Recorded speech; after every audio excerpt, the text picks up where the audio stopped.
إن الحمد لله نحمده ونستعينه ونستغفره ونعوذ بالله من شرور أنفسنا ومن سيئات أعمالنا. من يهده الله فهو المهتد ومن يضلل فلا هادي له. أشهد أن لا إله إلا الله وحده لا شريك له، وأشهد أن محمدًا عبده ورسوله. يا أيها الناس اتقوا ربكم الذي خلقكم من نفس واحدة وخلق منها زوجها وبث منهما رجالا كثيرا ونساء، واتقوا الله الذي تساءلون به والأرحام إن الله كان عليكم رقيبا. لپاش سپاس و ستایشێکی بێهەمتا بۆ کردگاری مەزنوو، داواکردنی درود و ڕەحمەت بۆ سەرگیانی پاکی پێشەوەی مرۆڤایەتی محەممەد صلی الله تعالى عليه وسلم. مەحوی شاعرە فەرمێ: وصلى الله على أو ذات باكي قدسي آياتا كأخلاقي بسنديدي جناب حي منانا. شمد حكت بكم لائق بتو يا خير خلق الله، مني بخيرنا لائق كجبريل ثنا أخوانا. پیغمبری خواه صلى الله عليه وآله وسلم لهر لايق لصفات كان وسيري أكي كمال وجمال بيني. صفتك فرامش كراوي پیغمبری خواه صلى الله عليه وآله وسلم نو أمتا، صفتك بولش ساغي خو من باش، صفتك درون من ساز أكاد، صفتك لروي كومالايتي وسودي لورقرين، تناند لروي آبوري وخيزانيش وإسفادي ليك. پیغمبری خواه صلی الله علیه و آله وسلم بەو صفەتە کاریگەریەکی زۆر گەورەی لەسەر دەوروبەری دروست کرده بوو، لە ڕووی دەعوە و بانگەوازەوە زۆر سوودی هەیە. ئەچینە خزمەت عەبدوڵڵای کوڕی حارثە با ئەو صفەتەی پێغەمبەری خوامان صلی الله علیه و آله وسلم بۆ باسکە. ئەفەرمێ: ما رأيت أحدا أكثر تبسما من رسول الله صلى الله عليه وآله وسلم. فرما اشتكى إمام الترمذي روايتي كردوه والشيخ الألباني بالصحيح دانا. أفرمي هيج كاتيك بيغمبري خوام صلى الله عليه وآله وسلم كسم نبيني وبأندازي أو دموشاوي قشو جوانو برزا دخنبه. أما أو صفتي بيغمبري خواه صلى الله عليه وآله وسلم كأمر أمت ليادي كردو فراموشي كردوه. دايك من عايشة ومن أجرته وصف الثناء أو من بوكا. أفرمي كان ألين الناس، لهمك نرم تربو. أفرمي وأكرم الناس، لهمك السخي تربو. بلكو أو وكان رجلا من رجالكم، بيابو لبيا وكاني إيوة إلا أنه كان ضحاكا بساما. زور بي أكني بدم خلقوا وزوري زردخاني أكردو زردخاني أبخشي وبرانبريان. جريري كري عبد الله أفرمي هر جاري پیغمبری خوام صلی الله علیه و آله و سلم بینی به إلا برویکی گشو بینیم و زردخانه‌ای برانبرم کرد. مواقفی پیغمبری خواه صلی الله علیه و آله و سلم زور زوره، لهمو میدان کانا جورگ لزردخانه و پیکنینی هو. أفرم جارك أعرابيك هات النوم زجوته كيف يغمري خواه صلى الله عليه وآله وسلم رجل جمعة هواري كلا نوم زجوته يا رسول الله صلى الله عليه وآله وسلم باران نابارن مرو مالات من خريكه هم يفوته زرعات من نامنه دارو درخد نامنه بشكم دعائك من وبكي يغمري خواه صلى الله عليه وآله وسلم دسي برسك دعاء باراني وكردن باران دسي فيكر حفتي دهاتو نوستا وباران حتى حفتي دهاتو كابراي أعرابي هاتو ناو مزقوتو لدورة وهواري كرد يا رسول الله صلى الله عليه وآله وسلم أم جاره هرشي مروا مالات من هوي تياتشو زرعات هوي تياتشو ومي غرقبو فريامان كوا دەستی کرد بێ پێکەنین لەسەر منبەرەکە و فەرمووی اللهم حوالينا ولا علينا، خوای گیان ئەم بارانە جوان و ڕەحمەتە بە دەور و بەرمانە ببارێنە، بەسەرمانە دایمە بارێنە. سعد کوڕی ئەبی وەقاص خاڵی پێغەمبەری خوا صلی الله عليه و آله وسلم مەشهدێکمان لە مەیدانی جیهادا بۆ ئەگەڕێتەوە لەسەر پێکەنینی پێغەمبەری خوا صلی الله عليه و آله وسلم. ئەفەرمێ لە غەزوەی ئوحودا بووین، یەکێک لە مشرکین زۆر دڕندانە جەنگی ئەکرد، بە دوو شمشێر لە مسلمانانی ئەدا، تەواو زۆری بۆ مسلمانان هێنابوو. ئەڵێ ڕووی تێکردم پێغەمبەری خوا صلی الله عليه و آله وسلم، فەرمووی ئەی سەعەد ئێڕمی فیداکە ئەبی و ئومی، دایک و باوکم بە قوربانە بێ، تیری تێگرە. ئەڵێ منیش تیرێکم تێگرت، بەر لای کەلەکەی کەوت، ئەو پۆشاکەی لەبەریا بوو دڕانی ڕوت و قوت بوویەوە. ئەڵێ پێغەمبەری خوا صلی الله عليه و آله وسلم زۆر پێکەنی بەم مەشهەدە. ئەڵێ بەس فریایەوە کەت خۆی کۆکاتەوە لە شەڕەکە ڕاکە دوور کرد. ئەعرابیەک هاتە لای پێغەمبەری خوا صلی الله عليه و آله وسلم، ئەنەس بۆمان ئەگێڕێتەوە، ئەفەرمێت لە دواوە تون عەباکەی پێغەمبەری خوا صلی الله عليه و آله وسلم ڕاکێشا و بە دەنگێکی زبری ڕق پێیوت لەو ماڵەی کە خوا خسوێتە ژێر دەست بەشم بە تووڕەیی. پێغەمبەری خوا صلی الله عليه و آله وسلم لای کردەوە، زەردەخەنەیەکی بۆ کرد و فەرمووی پێی بدەن هەندێک عەتایە بدەنێ. سەیری مەشهەدەکان کە لە خزمەت پێغەمبەری خوایە صلی الله عليه و آله وسلم، لە مەیدانی خوتبەیە، لە مەیدانی جیهادە، دیقەت بدە لە مەیدانی داوای مافەکانە، لە هەموو کاتەکانە ئەبینی پێغەمبەری خوا صلی الله عليه و آله وسلم پێکەنین و زەردەخەنەیەکی جوان لەسەر لێوەکانی هەیە.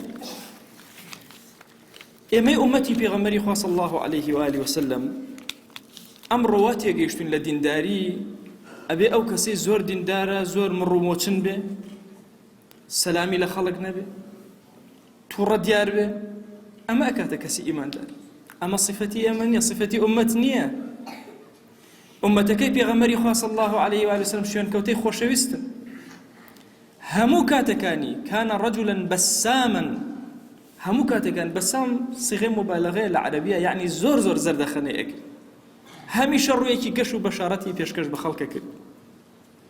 سفیانی کوڕی عویەینە بۆمان ئەگێڕێتەوە، فەرمێ البەشاشة مصيلة المودة والبر شيء هين وكلام لين. أفرمي سفيان بشاشة الروغشي لإنسان مسلمانا وكو داوايا بو راو كردني دڵەکان خۆشەویستی ڕاکێشێ بۆ خۆی. چاکەکاری کارێکی زۆر ئاسانە، بریتە لەوەی کە دەموچاوێکی گەشت هەبێ و کەلامێکی شیرینت هەبێ و قسەیەکی شیرینت هەبێ. ئەمە بریتە لە بر، لە چاکەکاری، لە باشەکاری. ئیمامی شافعی ئەفەرمێ ئەگەر کەسێک چوویە سەفرە و سیاحەت، ویقار بریتینێ لەوەی کە لەوێ محاولەکە ئەدەبی خۆی ڕابگرێ و جوڵە جوڵ نەکە و حەرەکە نەکە، ئەوە شوێنی خۆیەتی، شوێنی سەفرە و سیاحەتە. ئەفەرمێ لەیسە من الوقار إظهار الأدب في البستان، کاتێک کە ئەچن ناو بوستانەوە بۆ سەفرەیەک سیاحەتێک، ئیتر مڕومۆچنی و دەموچاویان بەیەکان نامێنێ، بەڵکو بەعەکسەوە خەڵکی موسڵمان دەموچاوی گەش یەکێک لە ئادابەکانی سەفر، یەکێک لە مەکاریمی ئەخلاق کە عولەما باسیەکەن، ئیمامی ئەحمەد باسیەکە، ئەوەی لە سەفەرە لەگەڵ هاوەڕەکانتە زۆر پێ بکەنی بە دەبیانەوە، قسەیەکی خۆشیان وەکەی کە دڵیان ئارام بکەیتەوە. خۆشەویستمان ئەفەرمێ ئێوە بە ماڵ ناتوانن هەموو خەڵکی ڕازیکەن، ناتوانن بە ماڵ و سەرۆت و سامان خەڵک تێرکەن، بەڵام ئەتوانن ولكن يسعهم منكم بسط الوجه وحسن الخلق، بأخلاق برز جوان وبدموچاوي قش جوان أتوان هم ينتيربك. إمام غزالي قصيك زور عظيمه أفرميه أما الدليل كي زور قوري، جواب رد كي زور قاصية فيه رد على كل عالم وعابد، هرشي عالم وعابد. أما رد كي زور قوريان أداته وكا عبس وجهه وقطب جبينه، دەموچاوی خۆی تێکەیە، خۆی بە تووڕە پیشان ئەدا، هۆکارەکەی چییە؟ یان ئەوە خەڵک بە سووک ئەزانێ، یا ئەوە خۆی بە تووڕە بەسەر خەڵکا پیشان ئەدا هەمیشە، یان ئەوەی خۆی بە گەورەتر و بەڕێزتر ئەزانێ.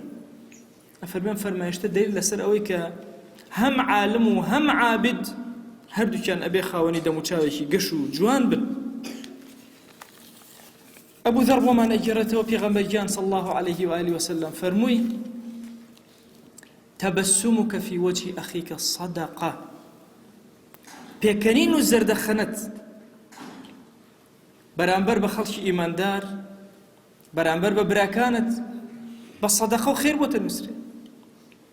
یعنی چۆن پارەیەک ئەبەخشی سەدەقە ئەکەی، چۆن دوورکردنەوەی سونەت ئەکەی، سەدەقە و خێر ئەکەی، بە هەمان شێوە زەردەخەنەی تۆ ئەجری لەسەر. کێشەی ئێمە لە چیایە؟ ئەگە زەردەخەنەش ئەکەی نیەتی لێ نایە، نیەت تەسەوور کە هەموو پێکەنینێکت لە ڕۆژی قیامەتە بە ئەجر بۆ نووسراوە. والله جاری وهەیە لە ڕۆژی قیامەتە ئینسان دائەمێنێ بۆ یەک سەدەقەی بچووک هاواری لێ هەڵەسێ، سەدەقەیەکی زۆر کەم. جاری وهەیە ئاوا تەرازوەکانی ڕێکەبنەوە چاوەڕێ ئەوەیەتی یەک سوبحان الله فریایکەوێ، یەک سەدەقەی بچووک فریای، زەردەخەنەیە فریایکەوێ. بەخوا جاری وایە کە تەرازوەکانت ئاوا ڕێک بوونەتەوە زەردەخەنەیەک فریای تۆ ئەکەوێ و نەجاتە ئەبێ. بۆیە بە نیەتی عیبادەت زەردەخەنەک کە دۆستێکت ئەبینی بە ڕووی گەشەوە نیەتی عیبادەت بێنە، بۆیە بە ئەجر بۆت بنووسرێ. ئێمە ئیماندار لە ئەمڕۆیە لە هەموو کاتێک زیاتر پێویستمان بەمەیە. ئەزان لە ڕووی اقتصادیەوە ئێمە چەند زەرر ئەکەین. ئەگەر دوکاندارێک دەموچاوێکی گرژ و مۆنی هەبێت چ سوودێ لە دوکاندارێکێک؟ خاوەن ماڵێک ئەگەر نەزانێت چۆن پێ بکەنێ بەدەم میوانەکانەوە کەی بە کەڵکی خاوەن ماڵی دێ؟ پێغەمبەری خوا صلی الله عليه وآله وسلم ئادابی ئێمەی داداوە بەم کەیفیەتە، بەڵام ئەم نەزرە غەڵەتە لە زیهنی ئێمە. وا تەسەوەرکەن ئەگەر کەسێکی ئیماندار پێکەنی ئیتر لە ڕوتبەی کەم بۆتەوە، نەخێر. زەردەخەنەی کەسی موسڵمان لەبەر خاتری خوایە. لەوە ئەچی هەندێک جار دڵت زۆر ناڕەحەت و زەحمەت بێ، بەڵام پێویستت بەوە هەیە کە زەردەخەنەکەی بۆی دڵی بەرامبەرەکانت خۆشکی. باشترین جۆری عیبادەت لە ئاخری زەمانە بریتێ لە دڵخۆشکردنی ئیمانداران. با بزانین ئەسحاب وەکو ئێمە بوون، کاتێ سەلامیان لە یەکترە کرد بە تووڕێەوە سەلامیان نەکرد. ئایا کاتێککە قسەیەکیان لەگەڵ یەکترا ئەکرد لە مەجالیس ئایا پێکەنینیان نەبوو؟ ئایا سوحبەتیان نەبوو؟ ئەچینە خزمەتی ئیمامی عومەر ڕەزا و ڕەحمەتی خوای لێبێ، پرسیاری لێ ئەکرێ قيل لسيدنا عمر هل كان أصحاب رسول الله صلى الله عليه وآله وسلم يضحكون؟ آية هاولاني بيغمبري خوا صلى الله عليه وسلم بيأكنين؟ آية بيأكنين ينهبوا؟ أفرمي قال نعم بل بيأكنين ينهبوا، والإيمان أثبت في قلوبهم من الجبال الرواسي. لقل أوشا إيمانيا لكي وزور قورو داكترا وكان لو أنا زياتر دا مزرابو لدليانا لەگەڵ ئەوەشا زەردەخەنەی جوانیان هەبوو، پێکەنینیان هەبوو. ئەسحاب ئێمەی موسڵمان چۆن پێویستمان بە گریان هەیە، پێویستمان بە پێکەنین هەیە.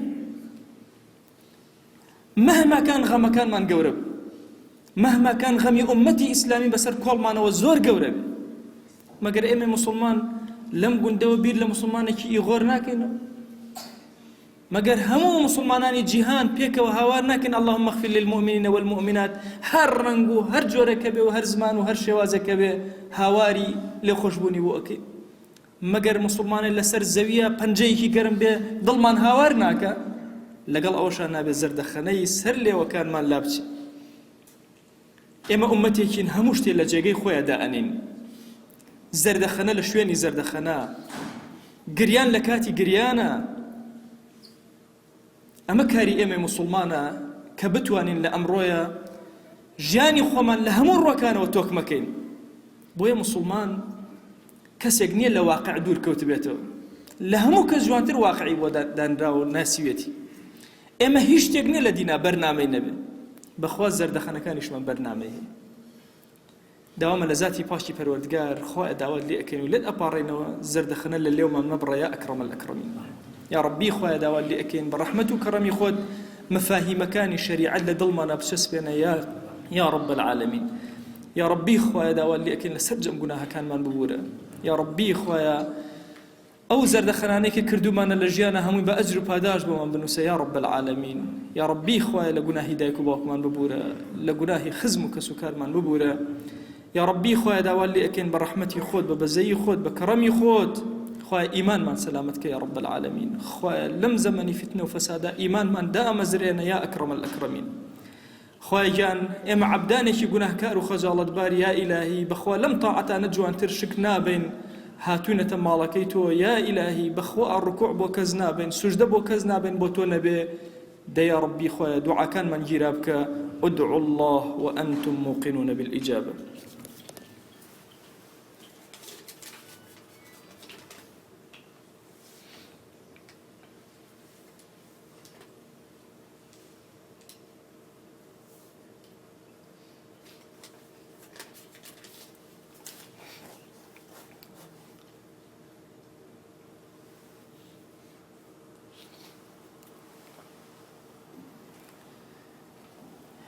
بسم الله الرحمن الرحيم الحمد لله والصلاة والسلام على رسول الله صلى الله تعالى عليه وسلم.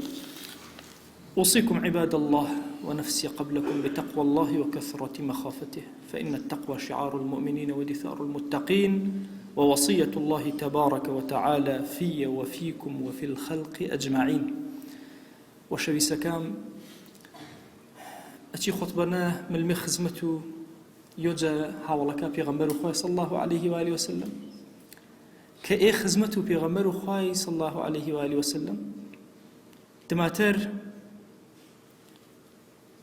لو برويانا مزكينة ضلي وترجب يانا نوعي وترب يانا أشياء قالتاش كرده خوي خلق جويني مزكيشنا خزمته بيغمبر خوي صلى الله عليه وآله وسلم ضلج لا خوي يانا نشتري ويرش كرده واتش ديارة من منافقنا مادام شاگەنە پاش شێوازنەوە چێگەنە پیش شێوازە مەبوو دەست کرد گرەوای لوا پێی خزمەت و ئەوبەکری سدیقی ڕەزا و ڕەحمەت و خواژون ئیمامی ئەوبەکر پەناش فەرماوە یا حەنزەلە چێشی ئاردەنی و چی گرێوی نامش حەنزەلە بێ فەرماش وەڵڵاهی من منافق بیانە چێش کرد ئینە حاڵمە فەرماواش ئیمامی ئەوبەکر تەبەن تاوێت جوابش بۆ بەڵام گەرەکش بێ زوان و شیرین و پێغەمبەریانی صلی الله علیه و آله وسلم بژنەوە فەرماواش وە شەویسما فرماواش منیش پێسەتۆنا منیش دیارە منافق بێنە با پێوە بنێ پێ خزمەت و وەشەویسیمە لێ خزمەت و پێغەمبەری خۆی صلی الله علیه و آله وسلم فرماواش ئەی حەنظەل ئەگەر گر کاتێ پاسە بێدەکە ئینای دلا منەنە لەصافحتکم المەلائکەة في الطرقات کۆڵانەکانە مەلائکە تەوقەتا چەنی کرا مصافحەتا کرا نا ئەی حەنظەلە ساعة وساعة ئەی حەنظەلە کات وڵ بەش کرا ساعات دبا خواي ساعات ما بس ساعات نية ما بس كاتا يعني كاتي بخش بخواي وكاتي بي نفسه كاتي بي زارلات وكاتي بي جيانيل إسلام أين هو حقيقي واقعين بي إما قرب وركاي مش قرتين كاتو وشيمانا كاتو ناوشينا وشيمانا كاتي نامي مزقينة قصي ومكرمي تركي ومكرمي فرماو يامي نامي خطبنا تنجوان أقنجا جوان اشتنا يكس قصي ومكرمي هۆکارەکە ئینەی چێشە ئێگە یاگی ئانین چکە مسلمان گر کاتێکش تەوزیعني ئەی بەرۆ خۆ مەکرێ پێسە مزگی ئەشم سوعبەت هیچ کەری ئەصحاب و پێغەمبەر خوای صلی الله علیه و آله سوعبەت چاکردن بین یەکترین گاڵتەی چاکردن خوێنش دەموو یەکتریەوە